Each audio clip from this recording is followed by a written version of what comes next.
ثم جعلناك على شريعة من الأمر فاتبعها ولا تتبع أهواء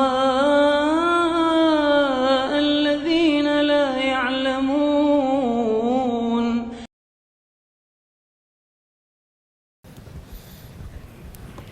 Bismillahirrahmanirrahim. Pertanyaan singkat jelas. Oke. Assalamualaikum warahmatullahi wabarakatuh. Assalamualaikum warahmatullahi wabarakatuh. Begini Ustaz, menanggapi subhat zikir dan doa bersama di akhir tahun yang biasanya dilakukan dan disampaikan ulama atau dai, menurut pandangan Ustaz dalam Islam hukumnya seperti apa? Terima kasih. Assalamualaikum warahmatullahi wabarakatuh. Baik. Jadi seorang itu ketika dia akan mengingkari kemungkaran, dia jangan jatuh kepada kemungkaran yang lain. Jelas ya? Jadi artinya kalau kita buat zikir, sholat tahajud bersama di akhir tahun, itu sama aja kita ikut merayakan namanya. Ya, cuma yang sana merayakannya dengan apa? Petasan di jalan dan seterusnya. Ini merayakannya dengan pengajian dan sholat. Jelas ya? Dan tidak ada di dalam syariat kita apa yang dinamakan zikir bersama di akhir tahun atau melakukan sholat tahajud bersama di akhir tahun atau pengajian di akhir tahun. Itu tidak ada. Ya, akhir tahunnya saja tidak dikenal dalam Islam, akhir tahun Masehi. Ya. Baik, itu sudut yang pertama. Sudut yang kedua, kita mengingkari terhadap orang-orang yang melakukan petasan dan seterusnya. Kenapa mengingkarinya? Karena ini mengganggu orang, ribut. Yang zikir bersama juga ribut-ribut juga.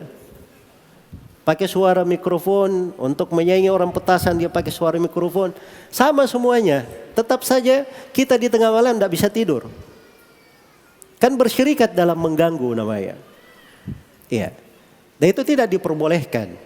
Karena itu kalau dia ingin berzikir, syariatnya sebagaimana dalam hadits Abu Sa'id Al-Khudri riwayat Abu Daud, Rasulullah sallallahu alaihi wasallam bersabda, "Ala kullukum munajin rabba, fala yajharanna ba'dukum ala ba'din fil qira'ah."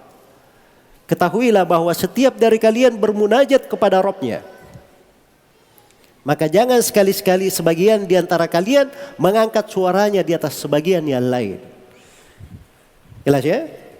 Karena itu solusinya apa? Solusinya tinggal di rumah. Iya. Itu solusi untuk semua fitnah seperti itu. Diriwayatkan oleh Imam Tirmidzi dari Uqbah bin Amir Al-Juhani radhiyallahu taala anhu, beliau bertanya kepada Nabi sallallahu alaihi wasallam, "Ya Rasulullah, man najah?" Wahai Rasulullah, apakah jalan keselamatan? Kata beliau, "Amsik alaika lisanak." Jaga lisan kamu. Wal yasa'ka baituk. Dan hendaknya rumahmu menjadi lapang bagimu. Nah, rumah ini hendaknya menjadi lapang bagimu. Wabaki ala khati'atik, dan tangisi dosa-dosamu.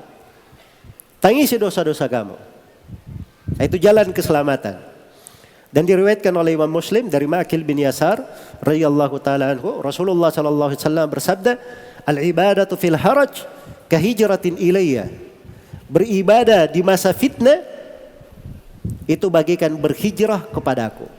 Jadi masa orang-orang melakukan kemungkaran berbagai fitnah di akhir tahun, kalau dia di rumahnya beribadah kepada Allah, sekurang-kurangnya dia tidur untuk tidak mendengar kemungkaran, itu dia dapat pahala. Dia tidur ya dengan niat supaya dia tidak mendengar dari kemungkaran-kemungkaran, tidak ikut merayakan, tidurnya itu dapat pahala. Sekurang-kurangnya dia tidur. Iya, dan ini dikatakan oleh Nabi, ibadah di masa fitnah bagikan berhijrah kepadaku. Baik, kemudian yang ketiga, solusi itu tidak boleh dipikir sendiri. Di dalam syariat itu semuanya sudah dijelaskan. Hal yang baik sudah diterangkan, hal yang buruk saja sudah diterangkan di dalam agama. Karena itu jangan membuat solusi-solusi sendiri yang tidak ada dalil dan tuntunan di dalamnya. Mungkin itu 3 sudut untuk pertanyaannya, wallahu taala alam. Syukran Pak Ustadz. Jadi solusinya jangan kita membuat acara tandingan di momen yang sama ini ya. Nah, jadi saya kira seperti itu. Kita diam di rumah, syukur-syukur kita ditidurkan oleh Allah Subhanahu wa taala di momen itu.